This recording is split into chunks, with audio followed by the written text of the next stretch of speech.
Muitos profissionais me procuram com uma dúvida muito incomum: como alinhar a prática teórica com a prática clínica nos pacientes do pós-operatório? Não é prática teórica, ficou meio esquisito.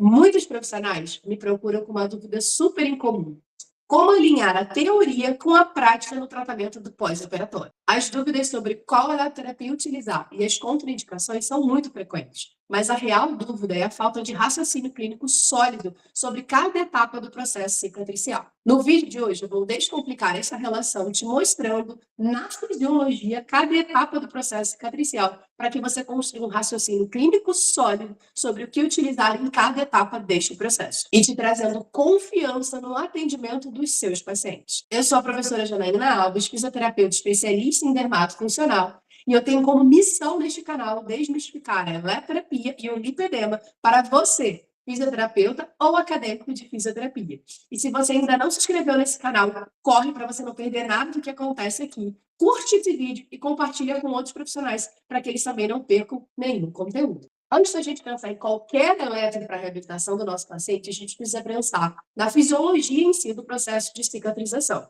E aí, quando a gente olha para esses processos, alguns autores dividem em 3 etapas, outros dividem em 4. Eu gosto de dividir em 4 porque a gente precisa pensar que existe essa 4ª fase, mas que dependendo da cirurgia, ela vai estar muito pequenininha, que é a fase que a gente chama de coagulação. Então, o que é a fase de coagulação em si? É a fase em que a gente tem aquela agregação plaquetária, o fechamento da lesão, que muitas das vezes na cirurgia, quando a gente fala de lipoaspiração, a gente não tem isso acontecendo pelo próprio cirurgião. O que é isso? Quando o cirurgião faz uma abdominoplastia, ele faz um corte com bisturi elétrico, que conforme ele corta, ele já cauteriza aqueles vasos. Quando o cirurgião utiliza uma cânula, e é o que a gente chama de cirurgia fechada, ou seja, ele não está vendo o que está acontecendo lá dentro, ele não faz essa coagulação. Isso só acontece se ele utilizar alguma cânula específica, que normalmente ele utiliza ou na argoplasma ou na lipolaser. Se for a cânula tradicional, isso não acontece. Então, o processo de coagulação vai ter que ser feito pelo organismo e não pela cânula. Então, nessa fase específica, o que está acontecendo fisiologicamente?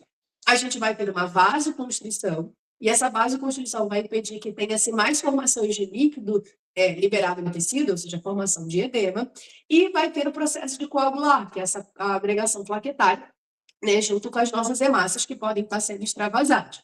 Então, essa fase de coagulação é esperado que aconteça esse processo de vasoconstrição, junto com a própria solução que o cirurgião já utilizou, que é uma solução intumescente, para gerar esse efeito vasoconstritor. Mas, mesmo assim, o processo de coagulação vai existir. Já a próxima etapa é chamada de inflamação. E essa não tem briga em nenhuma literatura, porque ela acontece realmente. E aí a gente precisa lembrar quais são os 5 sinais flogísticos que envolvem o processo inflamatório, que é calor, rubor, edema, dor e perda da função. Para que isso tudo aconteça, a gente vai ter uma vasodilatação intensa do tecido. Poxa, professora, mas acabou de sair de uma vasoconstrição, eu vou vasodilatar agora? Sim, porque com a vasodilatação a gente consegue trazer sistema imunológico, macrófagos, linfócitos, monócitos de uma forma geral, para combater aquilo, porque afinal o seu corpo ele não sabe que você está dentro de um centro cirúrgico no ambiente mais estéril possível.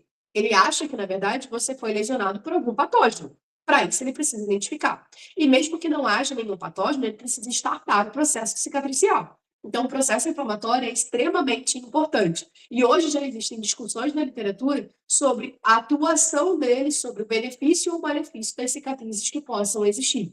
Então, nesse processo inflamatório, o manejo nosso clínico, seja ele eletroterápico ou manual, tem que ser voltado para que esse processo inflamatório aconteça da melhor forma possível, que ele nem seja paralisado e nem seja exacerbado. E quando a gente pensa sobre uma eletroterapia ótima nesse processo, é a microcorrente, que a gente consegue trabalhar ajudando a chegada de mais fibroblastos, a melhorar esse índice inicial, que vai acontecer logo em seguida, que é formado pela angiogênese e a proliferação de fibroblastos. Então, a microcorrente ela vai ajudar nessa etapa, ajudando nesse processo de novos vasos sendo construídos, a formação da anastomose, que é a comunicação desses vasos que foram rompidos. Isso tudo pode ser modulado se a gente utilizar a microcorrente. Já na próxima etapa é chamada de processo proliferativo. E no processo proliferativo a gente tem grande parte feita pelo próprio fibroblasto. O fibroblasto, que vai ser transformado logo depois em miofibroblasto, ele tem como objetivo produzir o colágeno do tipo 3, que eu chamo carinhosamente de operação tapa-buraco. Por quê? Porque eu tive um rompimento do tecido, como a gente consegue ver na imagem. A gente tem perda de continuidade, a gente tem lesão. E já lá no processo inflamatório, a gente já teve os macrófagos digerindo esses restos celulares. Então, consequentemente, a gente tem um espaço vazio ali do tecido. Então, ele precisa ser preenchido. Ou será preenchido por líquido, pelo edema, e por isso o uso, por exemplo, da cinta modeladora ou da cinta pós-cirúrgica com o objetivo de conter esse edema. E a gente também vinha a trabalhar nesse momento com o fibroblasto, que ele vai começar a produzir o colágeno do tipo 3 para tampar esse buraco. E, ao mesmo tempo, a gente tem a proliferação de células endoteliais, que são células vasculares, para formar esses vasos. Só que esses fibroblastos, eles vão produzir colágeno, como a gente chama de miofibroblasto, para ajudar na contração da ferida. E aí, quando a gente pensa nesta etapa específica, a gente pode trabalhar, por exemplo, com o próprio ultrassom, que vai ajudar nessa modulação do processo de fibroblasto, ou continuar com a própria microcorrente, que vai ajudar nessa etapa de construção de novos fibroblastos, melhorando a qualidade daquele tecido e produzindo um colágeno tipo 3 saudável. Por quê? Porque na próxima etapa, a gente entra no processo de remodelação, ou conhecido também como de processo de maturação. No processo de maturação, a gente já tem basicamente a presença de substâncias e de uma enzima específica chamada de metaloproteinase. O que a metaloproteinase vai fazer nesse momento, professora? Ela vai degradar esse excesso do colágeno tipo 3 que foi produzido, com o objetivo de quebrá-lo e estimular o próprio fibroblasto a produzir agora o colágeno do tipo 1, ou até mesmo as células pertencentes àquele tecido voltarem para aquele estado original. Então, no caso específico do paciente com lipedema, a gente quer que aquele tecido que foi destruído, né, a gente tirou aqueles adipócitos ruins, seja preenchido por um colágeno do tipo 1 para dar sustentação e que a pele ela não fique flácida. Porque muitas das vezes no processo cirúrgico a gente tira muitos litros, 4 litros, 3 litros do paciente. E é uma quantidade muito grande. Então, imagina, eu preciso preencher aquele tecido, mas que não seja preenchido com uma multiplicação de novos adipócitos. Por isso que a gente fala que o paciente ele precisa estar preparado para fazer a cirurgia do lipedema. Por isso que a gente fala extremamente da importância do tratamento conservador previamente, porque se ele não tiver sido preparado, ele vai estar numa cascata inflamatória tão grande, e não só cascata inflamatória, mas com marcadores anti-apoptóticos ativados e antinecróticos, que após a cirurgia, em vez de ele ter um resultado, ele vai ter uma replicação aumentada, principalmente neste processo de proliferação e no de maturação que a gente está agora, porque ele vai tentar preencher esse tecido não mais com colágeno apenas do tipo 1, mas com novos adipócitos e adipócitos ruins, e é o que a gente não quer. Então, por isso esse tratamento multidisciplinar, então a gente precisa estar sempre muito alinhado com o médico cirurgião que vai fazer a cirurgia do paciente e entender em qual etapa a gente vai entrar. Então, na fase de maturação especificamente, a gente consegue trabalhar, em alguns casos, o uso do ultrassom. Aqui não é que a microcorrente não faça sentido, mas o ultrassom vai ser muito melhor nesse processo. Por quê? Porque o ultrassom tem a capacidade de ter efeitos fibrinolíticos, ou seja, ele consegue modular aquele colágeno adequadamente e a gente consegue induzir que o colágeno tipo 1 aconteça de forma mais satisfatória. E quanto tempo, professor, esse processo de remodelação acontece, né? O processo de maturação? Existem autores que falam que acontece por 1 ano, mas existem autores que falam que isso pode levar anos, 6 anos, 10 anos, a gente nunca sabe, porque cada corpo reage de um jeito. Só que o que a gente sabe no processo de maturação?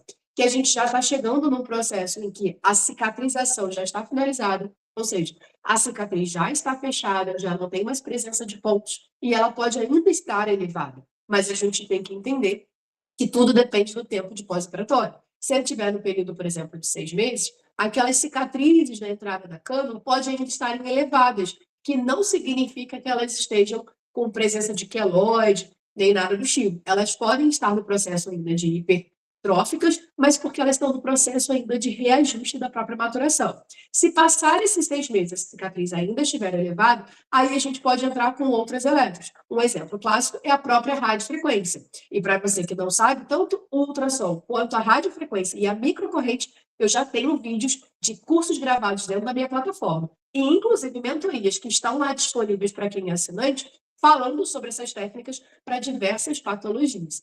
Então, a rádio ela conseguiria entrar, neste caso, da cicatriz hipertrófica, modulando a presença dessa cicatriz e ajustando ela, sempre utilizando associado uma fita de silicone ou alguma coisa para gerar uma compressão, para que a gente gere essa regulagem da cicatriz. Então, se você ainda não está muito habituado sobre as eletroterapias, venha fazer parte da minha plataforma e desse mundo de profissionais capacitados sobre eletroterapia e lipedema. Então, não esquece, você precisa saber cada passo do processo cicatricial para você saber exatamente qual eletroterapia intervir naquele momento. Entenda a fundo como a teoria se une à prática clínica numa mentoria exclusiva para os assinantes da plataforma Dominando a Eletroterapia. Neste mês de setembro, nosso tema será sobre o uso da eletroterapia no tratamento de pós-operatório. Todos os alunos inscritos na nossa plataforma podem enviar casos clínicos para que a gente monte estratégias terapêuticas baseadas com o que elas têm lá no seu próprio consultório. E se você não puder participar ou se você estiver assistindo esse vídeo depois da nossa data da mentoria, não se preocupe que todas as nossas mentorias elas ficam gravadas e editadas em vídeos de 25 minutos para que você possa assistir ao longo do seu dia, mesmo na correria que você tem aí no seu consultório. E se você ainda não faz parte da plataforma, corre na descrição desse vídeo, clica no link oficial da página Dominando a Eletroterapia e venha você também fazer parte do Dominando a Eletroterapia. Te espero no próximo vídeo.